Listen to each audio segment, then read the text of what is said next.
the day I met the creator of Malgudi R K Narayan. It was the summer of 1999 when I met the great Indian novelist R K Narayan in his home in Chennai. The heat was unbearable, but my heart fluttered with excitement. I was emotionally choked to meet my literary god. It was an experience that I'll never forget. Soon after meeting him, I wrote this magical experience in my diary. 4th of May 1999. It was in the evening when I decided to meet R K Narayan.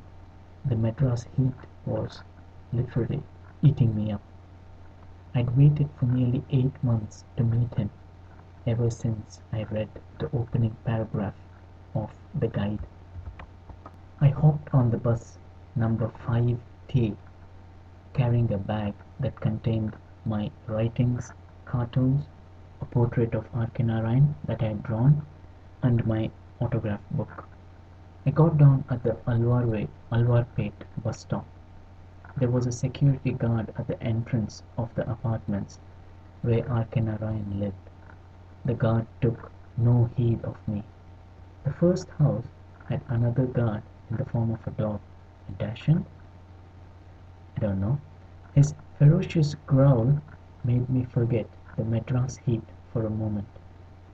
Vocal lessons were conducted in another flat, and I could hear musical ragas emanating from there. I looked at the letterboxes. The first one on the right had the words R K Narayan written on it. I waited outside the flat, which I thought was R K Narayan's. The door was locked and the gate was closed. But wait, there were Hawaii slippers outside the door, so surely someone must be inside, I thought. While I was working out the mystery of the Hawaii slippers, a neighbor approached me. I asked him, "This Mr. R K Narayan's flat?" He said, "Do you have an appointment?" "I'd called up 2 months back," I said meekly. "Just ring the bell," he advised. I just stood there dumbfounded. He rang the bell for me, and out came R K Narayan's associate. The neighbor asked him in Tamil, "Periyar irkangla? Ivaru Pathanu vandirkaru. Is the big man in? Somebody here has come to see him." The neighbor then disappeared via the lift. R K Narayan's associate asked, "Yaar ninga? May I know who you are?"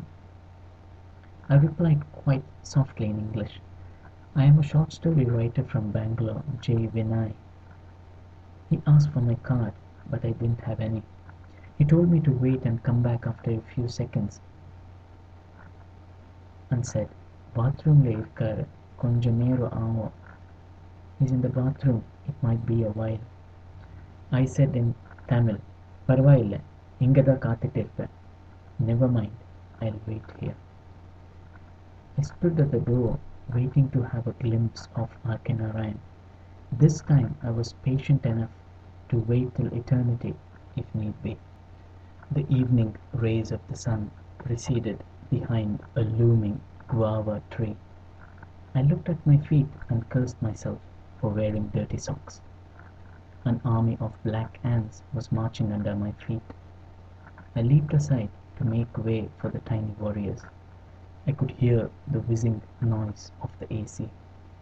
I imagined R K Narayan on the other side of the wall. I felt so close to him and yet so far. The guava tree, with plenty of green fruit, was a treat to watch. The shade it would provide on a hot summer's day, and those lovely guavas. I pondered. A squirrel came jumping and hopping about, flapping its bushy tail.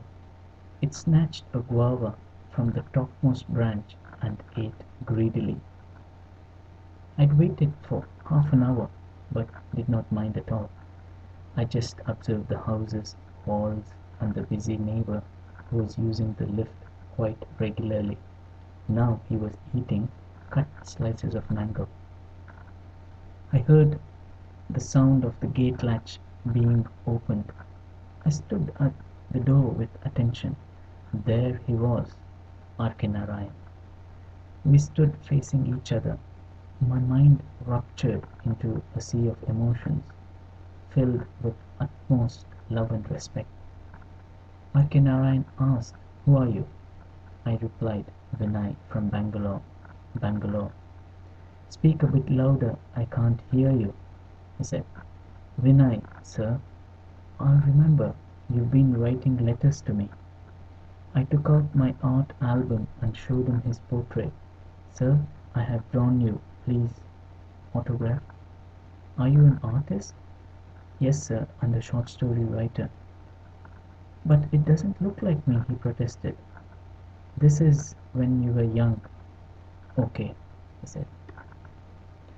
R.K. Narayan was dressed in white half-sleeve shirt and grey trousers.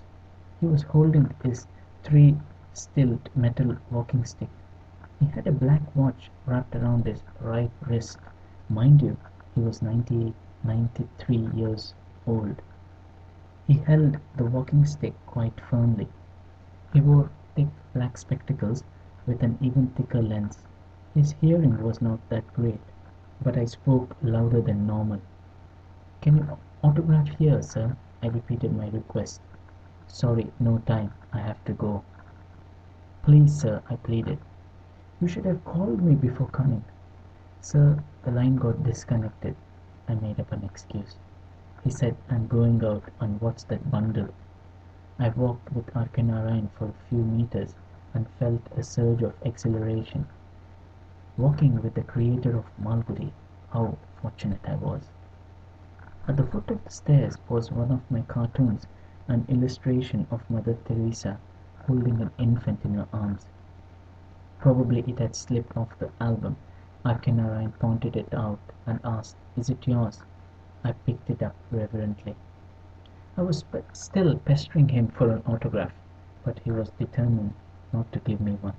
He asked, "Where are you staying?" "In my aunt's house in Ashok Nagar," I said. "Quite far.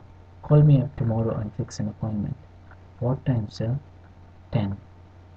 I knew this was my last chance. My mind raced and my hands took out the camera from my bag. I handed it to R.K. Narayan's car driver, who was waiting at the porch. He fumbled with the camera. Then I said, "Focus பண்ணிட்டு click பண்ணுன அவ்வளவுதான். You just have to focus and click, that's all." I nudged closer to R.K. Narayan and did not care to wipe the sweat streaming down my face. I asked the driver to take another picture just in case. R.K. Narayan also added, "Innored, take another one." While he was kicking away, I started a conversation with R.K. Narayan. "Sir, I'm planning to write a novel." "Huh?" he said. "Sir, do we have to chalk out the chapters first?" "Write forward back.